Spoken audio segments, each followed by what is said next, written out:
नमस्कार दोस्तों। अक्सर हम कहते हैं या बात होती है लेफ्ट राइट या लेफ्ट लीनिंग, राइट लीनिंग, वामपंथ, दक्षिणपंथ की और इस प्रकार की विचारधाराओं की बहस चलती रहती है। हमारे दिमाग के भी 2 भाग होते हैं, एक राइट ब्रेन और एक लेफ्ट ब्रेन। लोग दाहिने हाथ से लिखते हैं, बाएँ हाथ से लिखते हैं। तो आज की चर्चा का विषय इन्हीं लेफ्ट राइट, दाहिना या बायाँ, वामपंथी या दक्षिणपंथी पर केंद्रित होगी। जैसा कि मैंने शुरुआत में ही कहा था कि हम सब ये जानते हैं कि मानवीय दिमाग 2 बराबर हिस्सों में बँटा होता है, राइट ब्रेन और लेफ्ट ब्रेन। अब आप सोच रहे होंगे कि जब बात वामपंथ और दक्षिणपंथ या लेफ्ट और राइट की हो रही है, तो यहाँ पर मैं ह्यूमन ब्रेन की बात क्यों कर रहा हूँ? तो वो इसलिए कि हर प्रकार के सामूहिक विचार की फैक्ट्री मानवीय दिमाग ही है। इसी से उत्पन्न मानवीय विचार एक ह्यूमन ब्रेन को मानवता के 8 बिलियन मतलब 8 अरब दिमागों के डेटाबेस से जोड़ते हैं। 8 अरब के करीब इस समय वैश्विक जनसंख्या का अनुमान लगाया जाता है। जितने लोग होंगे उतने दिमाग होंगे और ये सब मानवीय वैचारिक प्रवाह का हिस्सा होते हैं। कहने का आशय ये है कि हमारे विचार ही हैं जो हमारे मस्तिष्क को अन्य अनेकों मस्तिष्कों से जोड़ते हैं और हमारा ये जुड़ाव वहां तक हो जाता है जहां न तो हम कभी गए न जाएंगे और जिन लोगों को कभी न हमने देखा न जब जिनको हम कभी देखेंगे। जैसे विश्व के किसी भी कोने में होने वाला कोई अत्याचार विश्व के किसी अन्य कोने में रहने वाले लोगों को आवाज उठाने के लिए प्रेरित कर लेते हैं। यही कारण है कि एक से विचारों के कारण विभिन्न प्रकार के सोशल ग्रुप्स बनते हैं। ये ग्रुप्स जैसे कि धार्मिक, राजनीतिक, सामाजिक, व्यावसायिक ग्रुप्स कई प्रकार के हो सकते हैं और इनके जरिए विभिन्न विचारधाराओं का निर्माण होता है जो फाइनली मानवता को गढ़ती है और ह्यूमन ब्रेन ही इन विचारों की जननी या फैक्ट्री है।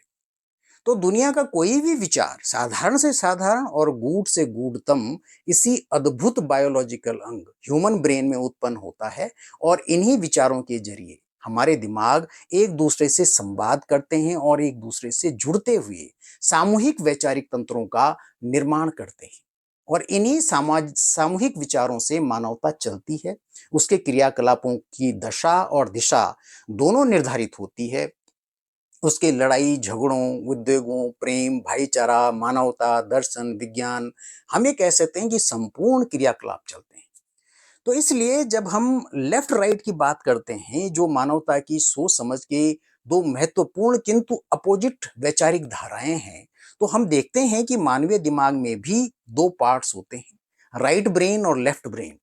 मानव मस्तिष्क के बाएं और दाएं हिस्से अपनी भूमिकाओं में भिन्न होते हैं। बायां हिस्सा आमतौर पर तर्क, भाषा और एनालिटिकल सोच से जुड़ा होता है, जबकि दायां हिस्सा रचनात्मकता, अंतर्ज्ञान और स्थानिक जागरूकता मतलब आसपास की वस्तुओं और स्थानों के संबंध में आपके अपने शरीर की स्थिति और गति को समझने की क्षमता से जुड़ा होता है। ये दोनों हिस्से आपस में जुड़कर काम करते हैं। हमारे शरीर के बाएं हिस्से को दाहिना ब्रेन कंट्रोल करता है और दाहिने हिस्से को बायां। मतलब शरीर को मैनेज करने में ये अपोजिट भाग को मैनेज करते हैं। लेफ्ट और राइट में एक चीज और होती है, विश्व में 90% लोग अपने ज्यादातर काम दाहिने हाथ से ही करते हैं। मतलब हम ये भी कह सकते हैं कि ज्यादातर मानवता के प्रमुख कामों का कंट्रोल लेफ्ट ब्रेन से होता है, क्योंकि 90% लोग दाहिने हाथ से अपने प्रमुख कामों को करते हैं, जैसे लिखना, पढ़ना, कोई आर्ट बनाना, कुछ करना। तो लेफ्ट ब्रेन से ये कंट्रोल होता है। अब आते हैं आज की चर्चा के मुख्य बिंदु, लेफ्ट एंड राइट या वामपंथ और दक्षिण पंथ पर। तो हुआ ये कि सन 1789 में फ्रेंच रेवोल्यूशन के दौरान फ्रांस में समाज 2 धड़ों में बंट गया था। एक धड़ा डेमोक्रेसी का पक्षधर था, वहीं पर दूसरा धड़ा राजशाही का पक्षधर। और जैसा कि हम पहले बात कर चुके हैं कि समान विचार लोगों को एक समूह में तब्दील कर सकते हैं, तो यही यहां पर भी हुआ। तो जो डेमोक्रेसी के पक्ष में थे वे फ्रांस की नेशनल असेंबली में बाईं तरफ बैठ गए और जो राजशाही की तरफ थे और यथास्थिति के पक्षधर थे वे सब दाहिनी तरफ बैठ गए। वहीं से ये लेफ्ट और राइट का जो मौजूदा स्वरूप है, उसका पदार्पण मानवीय सोच में होता है। वैसे तो ये हमेशा से मानवीय सभ्यता का एक अहम हिस्सा रहा है। पर फिर उसके बाद पिछली 2 शताब्दियों में वामपंथी और दक्षिणपंथी राजनीतिक विचारधाराओं ने वैश्विक घटनाओं को आकार देने, सामाजिक परिवर्तन लाने और सरकारों और अंतर्राष्ट्रीय संबंधों के विकास को प्रभावित करने में प्रमुख भूमिका निभाई है। वामपंथ समानता, नागरिक स्वतंत्रता और विस्तारित लोकतंत्र की मांग करने वाले क्रांतिकारी आंदोलनों से उभरा, जिसने दासता उन्मूलन, श्रमिक आंदोलनों के उदय और मताधिकार के विस्तार जैसे प्रमुख सुधारों को प्रेरित किया। और राजतंत्र, परंपरा और पारंपरिक और धार्मिक मतलब हायरार्किकल जो सामाजिक व्यवस्था होती है, उसका पक्ष लेने वाले दक्षिण पंथ ने आमूलचूल परिवर्तन का हमेशा विरोध किया और राष्ट्रवाद, साम्राज्यवादी विस्तार और रूढ़िवादी सामाजिक नीतियों को इससे बढ़ावा मिला। 21वीं सदी में हम देख रहे हैं कि वैश्विक स्तर पर लोक लुभावन और राष्ट्रवादी दक्षिणपंथी आंदोलनों का उदय हुआ है, जिसने अंतर्राष्ट्रीय संस्थाओं और बहुसंस्कृतिवाद को चुनौती देते हुए ये हमको नजर आ रहा है। वहीं पर वामपंथ वाली सोच ने सामाजिक समानता, जलवायु परिवर्तन पर कार्रवाई और अल्पसंख्यक अधिकारों जैसे प्रगतिशील सुधारों की वकालत जारी रखी, जिससे लैटिन अमेरिका, एशिया के कुछ हिस्सों और बीच-बीच में अमेरिका और यूरोप में नीतियों पर प्रभाव पड़ता रहता है और पड़ रहा है।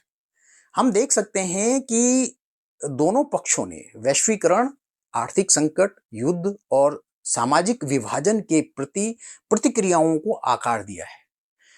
लेफ्ट ने जहां अक्सर अधिक खुली समावेशी नीतियों के वैचारिक तंत्र को आगे बढ़ाया, वहीं पर राइट या दक्षिण पंथ संरक्षणवादी, राष्ट्रवादी नीतियों को और दुनिया की सभी समाज और राजनीतिक व्यवस्थाएं इन्हीं दो ध्रुवों या यूं कहें कि इन दो विचारधाराओं और उनसे उत्पन्न अन्य अनेक विचारधाराओं के बीच जो उप विचारधाराएं थे, उनके बीच में झूलते रहते हैं। लेकिन सोसाइटी में मेजॉरिटी उन लोगों की होती है जो सेंटर के इर्द गिर्द होते हैं। मतलब वो न तो लेफ्ट में होते हैं और न ही राइट में, पर परिस्थितियों के हिसाब से उनके विचार बनते और बिगड़ते हैं। वो कभी लेफ्ट लीनिंग, मेरा मतलब वाम झुकाव वाले दिखते हैं, तो कभी उनको आप दक्षिणपंथी झुकाव में देख सकते हैं। और यही लोग होते हैं जो समाज में एक बैलेंसिंग फोर्स का काम करते हैं। इनके शिफ्ट से ही जनतांत्रिक संतुलन कायम हो पाता है। इन लोगों को जब भी लगता है कि समाज में एक और झुकाव ज्यादा हो रहा है, तो वो दूसरी तरफ के वैचारिक इकोसिस्टम में समस्याओं का समाधान ढूंढने लगते हैं। जैसे यदि राइट विंग पॉलिटिक्स जब अपने उफान पर होती है, तो समाज का एक बहुत बड़ा तबका जो कुछ समय पहले तक राइट विंग की तरफ ही रहा होता है, वो लेफ्ट की तरफ खिसकता हुआ तब तक उस तरफ रहता है, तब तक उस तरफ जाता है, जब तक कि उसको ये ना लगे कि अब यहाँ भी कुछ ज्यादा हो गया है।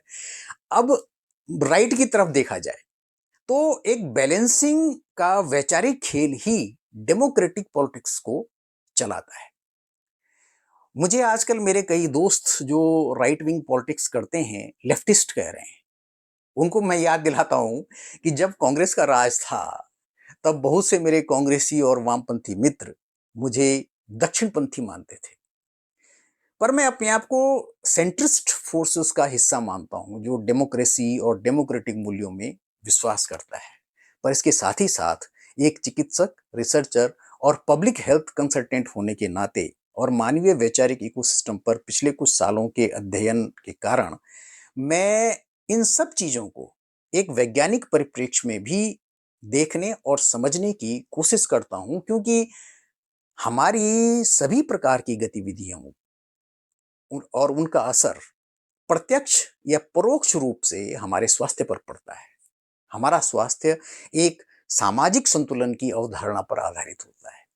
जब जब समाज असंतुलन में होगा, तो समाज प्रतिक्रियागामी, रिएक्शनरी और उथल पुथल की मानसिकता में होगा, जिसका असर हमारे स्वास्थ्य के तीनों आयामों, शारीरिक, मानसिक और सामाजिक स्वास्थ्य पर पड़ेगा। आज की इस चर्चा में इतना ही। आप इस वीडियो को लाइक करें, शेयर करें, और यदि आपने इस चैनल निठल्ला चिंतन विद डॉक्टर महेश भट्ट को सब्सक्राइब नहीं किया है, तो सब्सक्राइब करके बगल में बेल आइकन को क्लिक करना ना भूलें। ये आपसे हमारी एक गुज़ारिश है और ये गुज़ारिश हमेशा रहेगी। धन्यवाद, नमस्कार।